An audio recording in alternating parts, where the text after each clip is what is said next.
الحمد لله نحمده ونستعينه ونستغفره ونؤمن به ونتوكل عليه ونعوذ بالله من شرور أنفسنا ومن سيئات أعمالنا من يهده الله فلا مضل له ومن يضلل فلا هادي له ونشهد أن لا إله إلا الله وحده لا شريك له ونشهد أن سيدنا ومولانا محمدا عبده ورسوله أما بعد فأعوذ بالله من الشيطان الرجيم بسم الله الرحمن الرحيم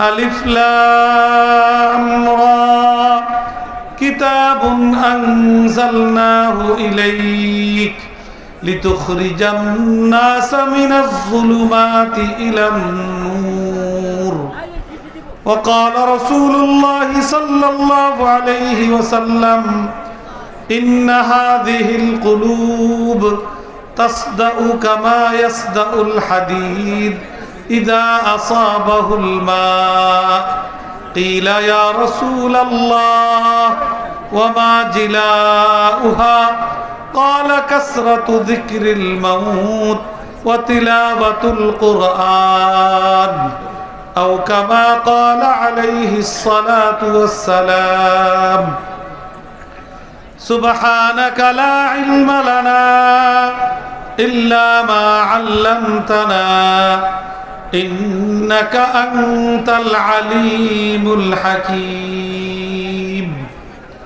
اللهم صل على محمد وعلى آل محمد كما صليت على إبراهيم وعلى آل إبراهيم إنك حميد مجيد اللهم بارك على محمد وعلى آل محمد كما باركت على إبراهيم وعلى آل إبراهيم إنك حميد مجيد الحمد لله Jamia Arabia নূরে Medina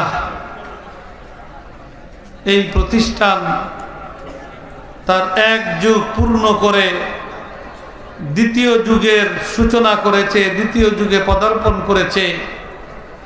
এই বিগত এক যুগে এই প্রতিষ্ঠান থেকে যারা লেখাপড়া শেষ করেছে সেই প্রাক্তন ছাত্রদের পুনর্মিলনী এবং তাদের সকলকে আজকে আনুষ্ঠানিকভাবে পাগড়ি প্রদান এই উপলক্ষে আয়োজিত আজকের এই ফুজালা সম্মেলন এবং ইসলামী মহাসম্মেলনের সম্মানিত সভাপতি, উপস্থিত ওলামায়ে কেরাম, উপস্থিত এলাকার মুরব্বিয়ানে কেরাম, দিনদার ভাইয়েরা, পর্দার আড়ালের আমার অত্যন্ত সম্মানিতা মা ও বোনেরা এবং এই প্রতিষ্ঠানের ফুজালা বৃন্দ এবং বর্তমান ছাত্রবৃন্দ, আল্লাহ পাক আমাদেরকে আল্লাহর কালাম কোরআনে পাক আমাদেরকে দান করেছেন। এই কোরআন যেই ব্যক্তি নিজের জীবনে গ্রহণ করবে, ধারণ করবে, এই কোরআন ওই ব্যক্তিকে আলোকিত মানুষে পরিণত করে দিবে। এই কোরআন আমরা যেই সমাজে প্রতিষ্ঠিত করতে পারবো, কোরআন গোটা সমাজকে আলোকিত সমাজে পরিণত করে দিবে। আমরা এই কোরআন শুধু ব্যক্তি, পরিবার আর সমাজের জন্যই নাজিল করেন নাই, মানুষের জীবনের আরো যত বিষয় আছে, এমনকি রাষ্ট্র পরিচালনাও আল্লাহ পাক বিধিবিধান দিয়েছেন কোরআনে পাকের মধ্যে। অতএব কোরআনকে যদি রাষ্ট্রীয় পর্যায়ে প্রতিষ্ঠিত করা যায়, সেই রাষ্ট্র হবে আসল প্রকৃত শান্তিময় আলোকিত রাষ্ট্র ইনশাআল্লাহ। সুযোগ আসছে আমাদের রাষ্ট্রকে কোরআনী আদর্শে গড়ে তুলবা। এই সুযোগকে আমরা কাজে লাগানোর জন্য প্রস্তুত আছি। আল্লাহ পাক আমাদেরকে তৌফিক দান করুন। আল্লাহর কোরআনের মধ্যে আল্লাহ তাআলা ঘোষণা করেছেন, কিতাবুন আনজালনাহু ইলাইকা লিতুখরিজান নাসা মিনাজ যুলুমাতি ইলান নূর। আল্লাহ পাক বলেন যে হে নবী, আমি আপনার কাছে কোরআন পাঠিয়েছি যাতে করে কোরআনের মাধ্যমে আপনি গোটা মানব জাতিকে গোমরাহির অন্ধকার থেকে হেদায়েতের আলোর দিকে আপনি পরিচালিত করতে পারেন। আলহামদুলিল্লাহ, এই কোরআনী শিক্ষাকে আমাদের সমাজে বিস্তৃত করার জন্য, কোরআনকে সমাজকে কোরআনী শিক্ষার দ্বারা সাজানোর জন্য, গোছানোর জন্য এই সকল কোরআনী প্রতিষ্ঠান, এই সকল দ্বীনী প্রতিষ্ঠান নির্লসভাবে কাজ করে যাচ্ছে। ওই প্রতিষ্ঠান সমূহের মধ্যেই একটি উল্লেখযোগ্য প্রতিষ্ঠান, যেটা আপনাদের এই এলাকায় প্রতিষ্ঠিত, আপনাদের দোয়া এবং সহযোগিতায় প্রতিষ্ঠিত হয়ে আজকে এক যুগ আলহামদুলিল্লাহ সুষ্ঠু সুন্দরভাবে পরিচালিত হয়ে আজকের অবস্থানে উপনীত হয়েছে। অতএব আমরা এই কোরআনী প্রতিষ্ঠানকে আমরা সর্বাত্মকভাবে আমরা এগিয়ে নেওয়ার জন্য আরো জোরালোভাবে আমরা প্রত্যেকেই ভূমিকা রাখবো ইনশাআল্লাহ। এই কোরআন আমাদেরকে আলোর পথ দেখায়, হেদায়েতের পথ দেখায়, নূরের পথ দেখায়, শান্তির পথ দেখায়, সফলতার পথ দেখায় এবং দুর্নীতি মুক্ত, সন্ত্রাস মুক্ত, প্রকৃত শান্তিময় দেশ গড়ার রাস্তা আমাদেরকে কোরআন দেখায়। অতএব আমাদেরকে কোরআনের সেই মূল মর্মবাড়ি, অনেকে মনে করে কোরআন এটা একটা ধর্মীয় কিতাব, বাস এটা মাদ্রাসা মসজিদের মধ্যেই থাকবে। আল্লাহ পাক কি শুধু মাদ্রাসা মসজিদের জন্য কোরআন নাযিল করেছেন? না, এই কোরআন দ্বারা সংসদ পরিচালিত হবে, বঙ্গভবন পরিচালিত হবে, সব জায়গায় কোরআন দ্বারা যখন আমরা পরিচালনা করতে পারবো তখন আমরা প্রকৃত শান্তি আমরা ইনশাআল্লাহ সর্বত্র বিরাজমান দেখতে পারবো ইনশাআল্লাহ। আল্লাহ পাক আমাদের সকলকে তৌফিক দান করুন। আমরা আমাদের প্রত্যেকটা মানুষ কোরআনের দ্বারা উপকৃত হওয়ার বিভিন্নভাবে সুযোগ আল্লাহ তাআলা আমাদেরকে দান করেছেন। কোরআন তেলাওয়াত করব তো প্রতি হরফে আল্লাহ তাআলা কমপক্ষে 10 নেকি দান করবেন। সন্তানদেরকে কোরআনের হাফেজ বানাইব তা আল্লাহ তাআলা হাফেজ কোরআনের উসিলায় কিয়ামতের দিন কোটি কোটি মানুষের সামনে আমি বাবা হিসাবে আমাকে আল্লাহ তাআলা নূরের মুকুট পরিয়ে আমাকে সম্মানিত করবেন। আবার আমার দ্বারা যদি কোনো নাফরমানি হয়ে যায়, গুনাহ হয়ে যায়, ত্রুটি হয়ে যায়, নিজেকে সেই ত্রুটি থেকে আবার পাক পবিত্র করার মাধ্যম হিসাবেও আল্লাহ পাক আমাদেরকে কোরআনকে ব্যবহার করার সুযোগ আমাদেরকে দান করেছেন। আল্লাহ রাসূল হাদিসের মধ্যে বলেছেন, ইন্না হাদিহিল কুলুব তাসদাউ কামা ইয়াসদাউল হাদিদ ইদা আসাবাহুল মা। লোহার মধ্যে যদি পানি লাগে তাহলে লোহার মধ্যে কি ধরে? জং ধরে। জং যদি পরিষ্কার না করা হয় তাহলে জংয়ে লোহা কি করে ফেলায়? খায়া ফেলায়, নষ্ট করে ফেলায়। জং ধরলে দ্রুত ওই লোহা দ্বারা যদি উপকৃত হইতে হয়, ওই লোহাটাকে যদি বাঁচাইতে হয় তাহলে তাড়াতাড়ি কি করতে হয়? জং পরিষ্কার করতে হয়। লোহায় পানি লাগলে যেরকম জং ধরে, মানুষের দিলের মধ্যেও আল্লাহ রসুল বলতেছেন জং ধরে। দিলের জং পানির দ্বারা ধরে না।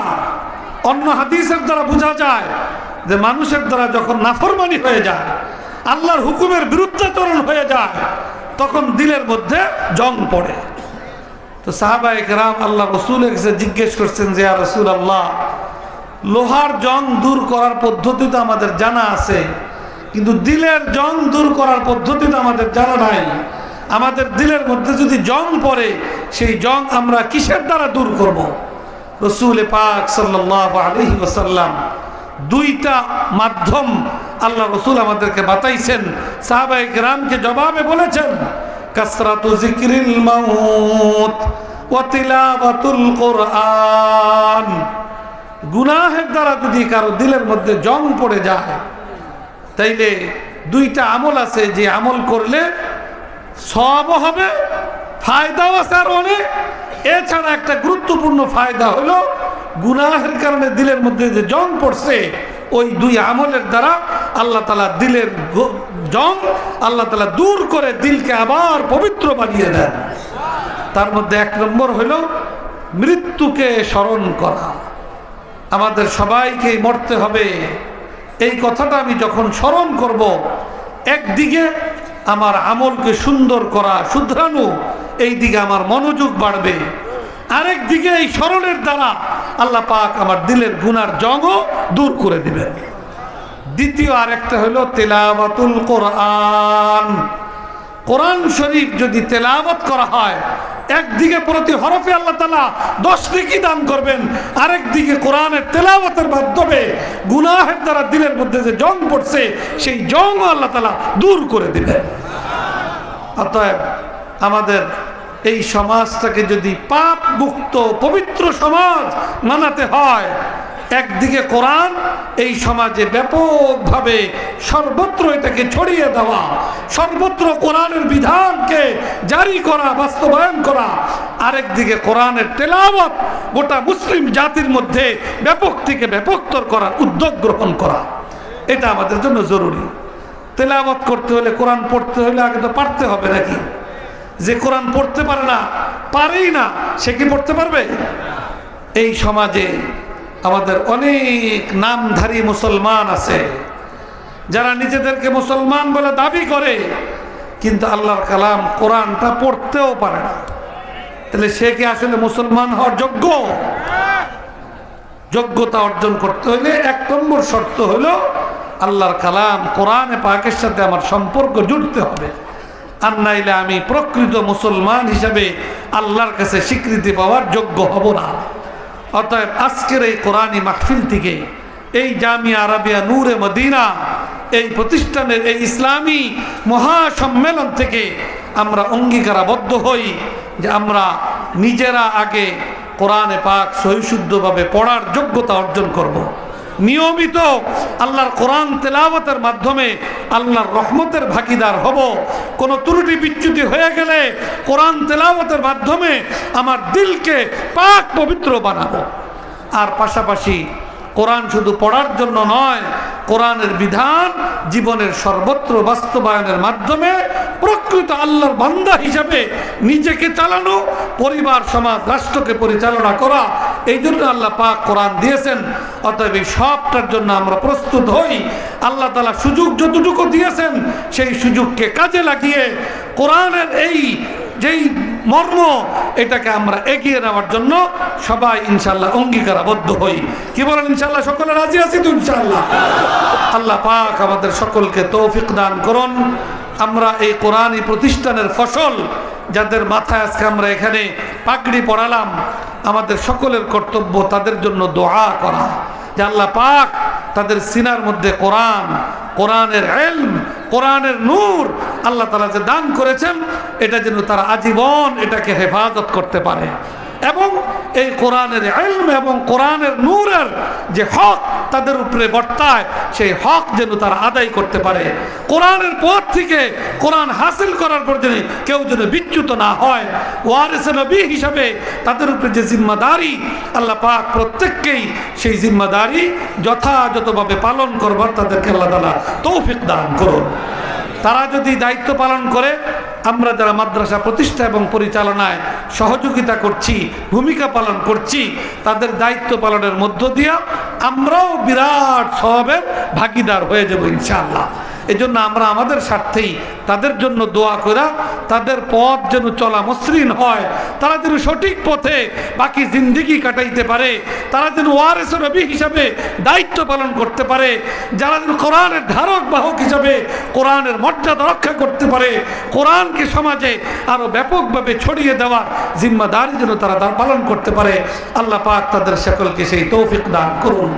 আমি আমার আলোচনা আর দীর্ঘায়ু না করে আপনাদের সকলের কাছে দোয়া চেয়ে এবং এই জামিয়া আরাবিয়া নূরে মদিনার উত্তর উন্নতি এবং তারাক্কি কামনা করে, এই প্রতিষ্ঠানের যে মূল কাণ্ডারি মাওলানা ফারুক আহমদ তার সেজন্য আরো উদ্যমে আরো ভালোভাবে এই প্রতিষ্ঠানকে আরো এগিয়ে নিতে পারে আমরা সকলে মিলে তার জন্য দোয়াও করব, সাহসও যোগাবো, সহযোগিতাও করবো ইনশাআল্লাহ।